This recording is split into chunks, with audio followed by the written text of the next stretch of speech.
My name is Pat O'Connor, and this is video number 22 in my National Mortgage Exam tutorial series. The information for these videos comes primarily from the study guide that I have published on Amazon, which is updated every year, has hundreds of questions and answers, as well as 2 practice exams. At the end of this video, there will be instructions on how subscribers can request a link to download the quiz. So watch to the end if you want to take a quiz, and there will be math questions in that quiz because doing appraisers requires some type of math to understand the concepts. All right, this video series does follow the national exam outline that the NMLS publishes on their website. The link to that is in the description of this video. So I try to follow it as closely as I can. This is the part 4 of the mortgage loan origination section on that outline. But the appraisals take up a lot of time to explain. All right, the purpose of an appraisal is to establish that the property that's being purchased or refinanced is valuable enough to serve as collateral for the loan. So can it be the security for the loan?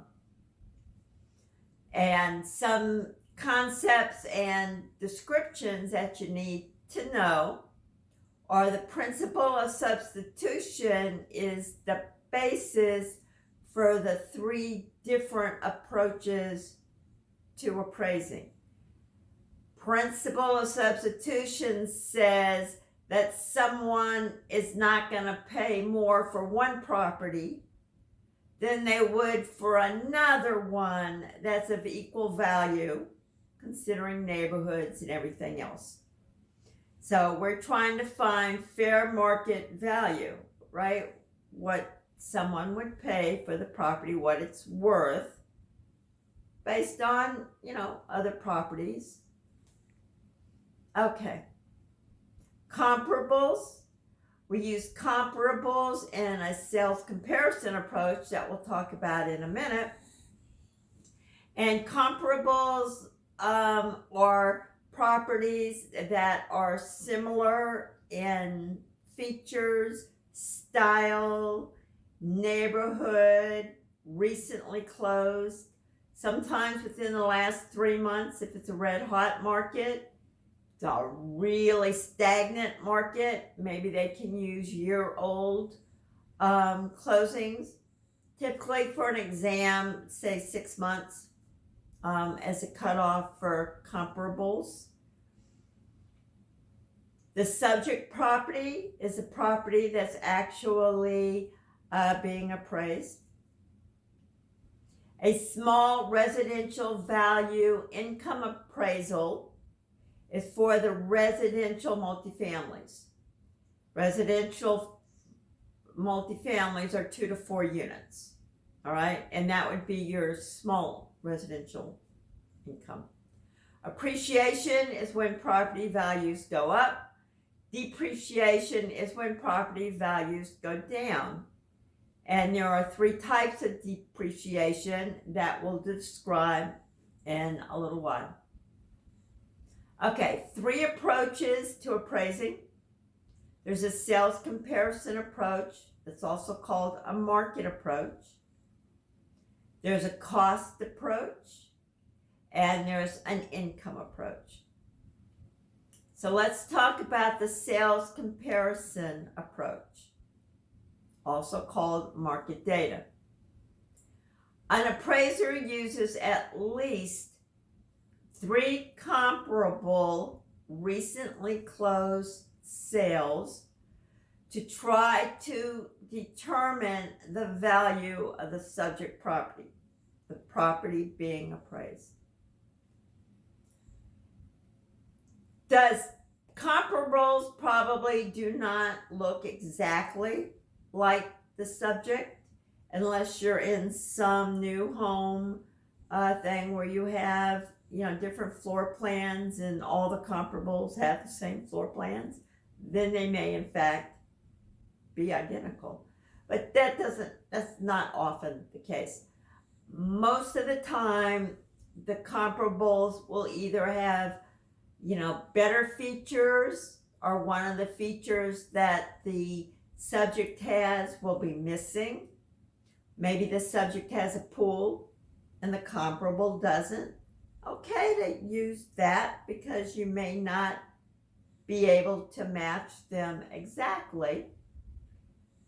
So when the comparables don't have a subject's major feature, you're going to add the value of that feature to the comparable closed sale price.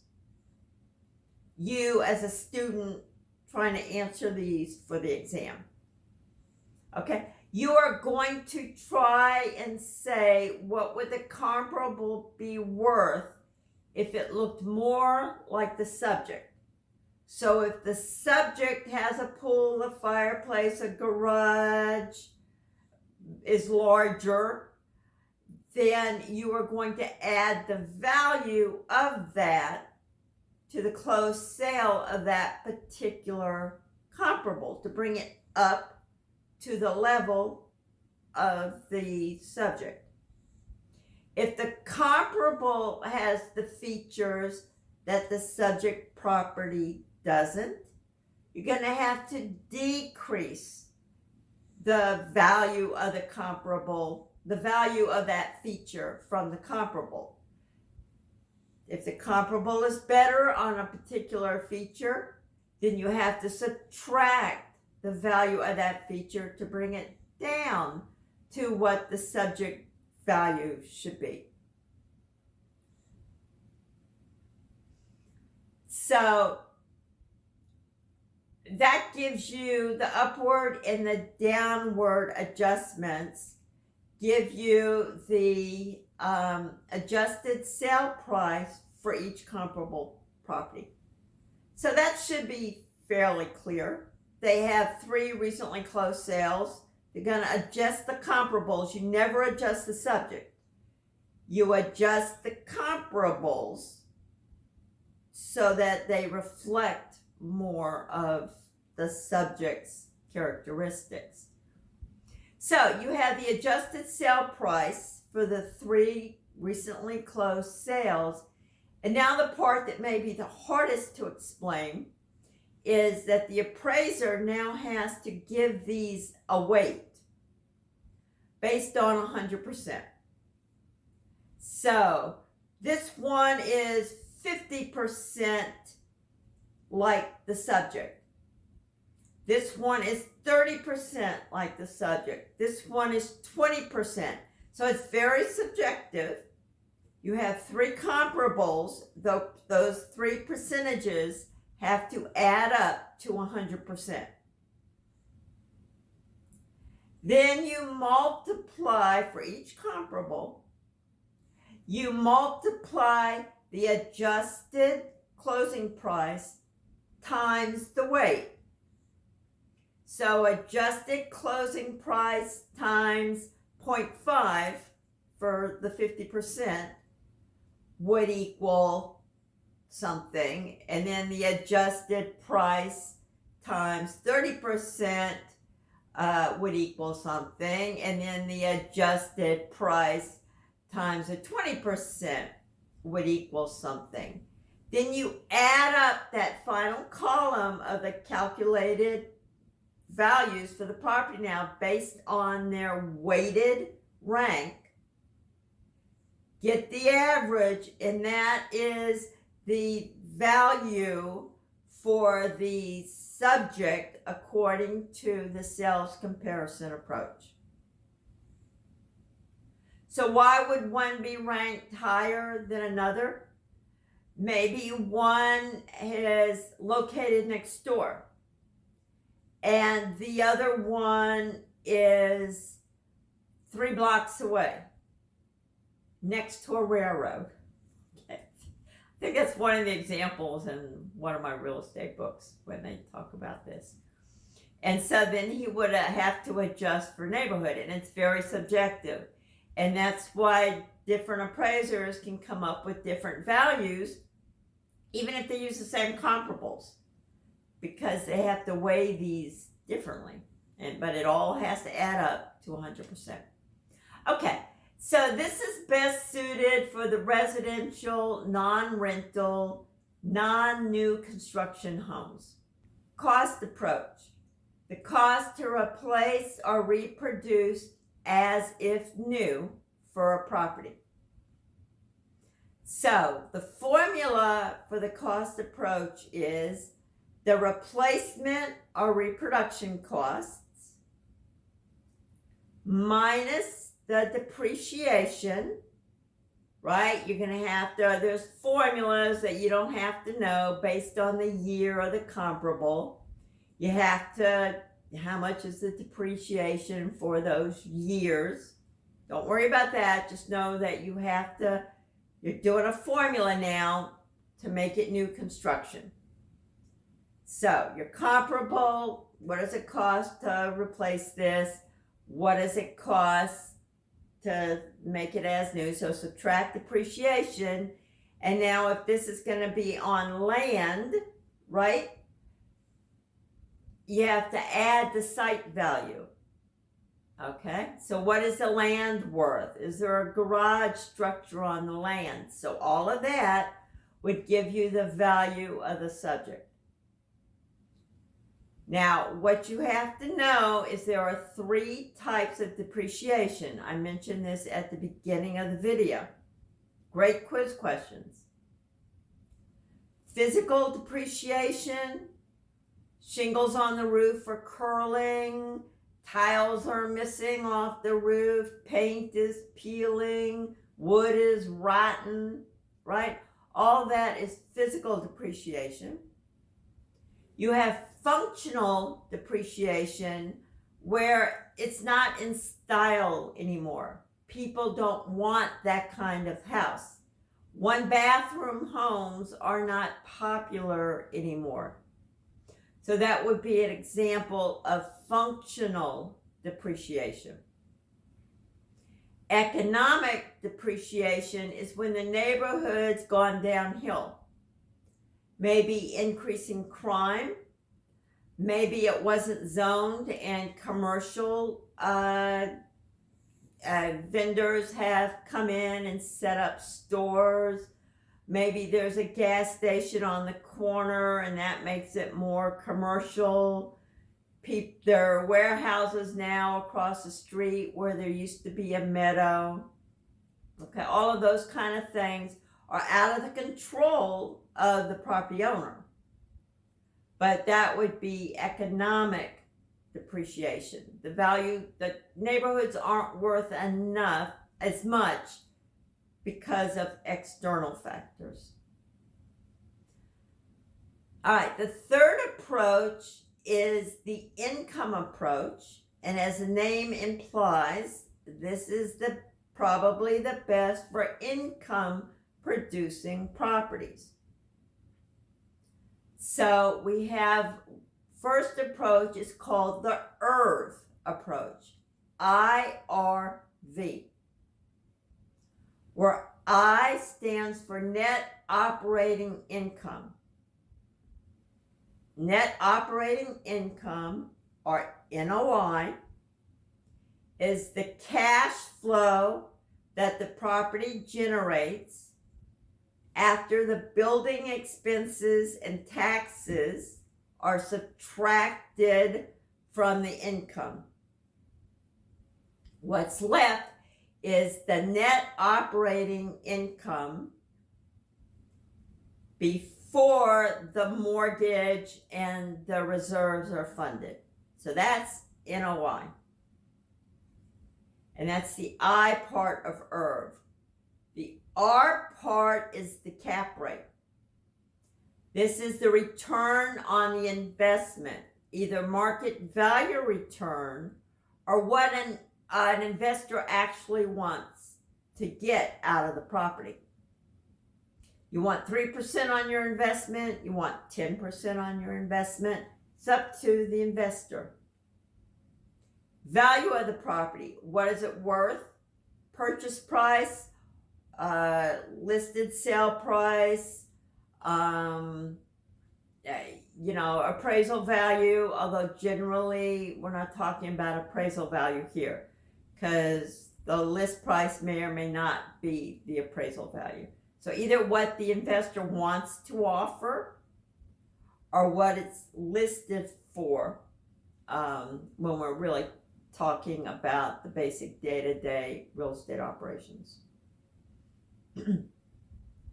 So if you know two of the values, if you know the net operating income and the cap rate, you can derive the value of the property.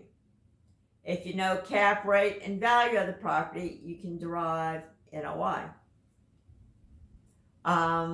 If you know the value, if you know the income and the cap rate, you can derive the value. So I income equals R times V. The income stream, annual income stream before the mortgage payments, before the reserves are funded, equals cap rate times the value. And that could be the value the investor wants to invest, wants to spend, or it could be the list price.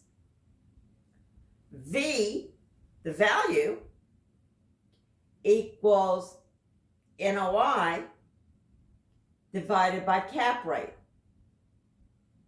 NOI and cap rate, if you look at commercial listings on LoopNet.com, are usually in the listing. Okay? So then the next one is cap rate, R, equals net operating income divided by the value of the property. So most investors are interested in the cap rate, even though this is just a preliminary financial analytical value. But they'll say, I want a cap rate, I want a cap rate. So the way to increase the cap rate, the investor's rate of return, is to either lower the purchase price, right? Lower the purchase price, their rate of return is going to be higher. They're going to get more for their money. Either that or finding additional sources of income to raise the net operating income. So raise the income or lower the purchase price, and you will have a higher cap rate. Know that for the exam. Ways to increase income could be, if it's a multifamily, add a laundry room. Add soda and snack machines. Build a garage and charge for the spaces. Those kind of things will add additional income. If the rents are below market value, once the leases expire, you can raise the rents. So the investors will take all this into account to help determine the future income of the property when they do their calculations. So in the quiz, there's going to be math problems that will make this easier. The second way for income approaching, other than the sales comparable, the cost approach, and the income approach, is to use two things one is called the income approach gross rent multiplier, or GRM, and the other one, and that's based on monthly rents. The other one is based on annual rent plus other property increasing income things that I just said about laundries and soda machines and adding all that in, and that's annual. So that would be the income approach, would be gross income multiplier, GIM. So GRM, gross rent monthly, multiplier is monthly.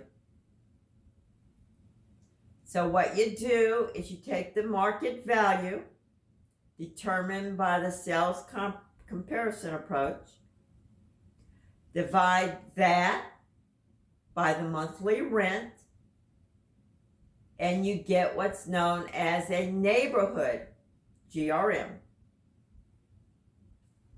Then you take the neighborhood GRN and multiply that by the subject's monthly rent. What is the subject charging? And then you get subject market value. This is what it should be worth based on the rental income, based on the neighborhood of the comparables. The annual is very similar. Take market value divided by the annual gross income. Again, talking about neighborhood here, and that would be GIM. Neighborhood GIM times the annual income of the subject equals the GIM market value. So the subject market value. Okay? And so all four of these are suited for income producing properties, right? There is something called the final reconciliation. This is the last step that the appraisers do on the HUD appraisal form. Not the HUD, the HUD appraisal form. Fannie Mae appraisal form. And that would be to calculate the value using 2 to 3 of the approaches, 2 or 3 of them. And there's line at the bottom of the appraisal form for this. And then say why they chose one value or the other. So that is final reconciliation if they do 2 of the approaches, or if they do 3 of the approaches. Why did you pick sales comparison for residential? Right? Let me just explain it. Okay, the last 2 items on the outline sheet are the timing. Appraisals usually happen for purchase contracts after the home inspection is done. Because if the deal is going to fall apart because of a home inspection, you don't want to already have paid $500 or more for an appraisal. Independent appraisal requirement. The lender chooses the appraiser, and the loan originator is not allowed to talk to the appraiser. Real estate agents can. They can even meet the appraiser at the door and give them printouts of the comparables. Loan originator has to keep hands off because there was a huge mess that really came to light during the recession, where mortgage companies were ordering multiple appraisals and only paying for the one with the highest value. So now mortgage companies totally out of the loop when it comes to ordering appraisals. It's all under control of the lender because it's collateral for the lender's loan. All right, so that is it for today. If you want to subscribe, please subscribe, and then you can receive quizzes by requesting them. Directions are up here, and it's a nice way to say thank you since these are free and it helps me. So that's it. I will see you next Wednesday. Thank you. Bye.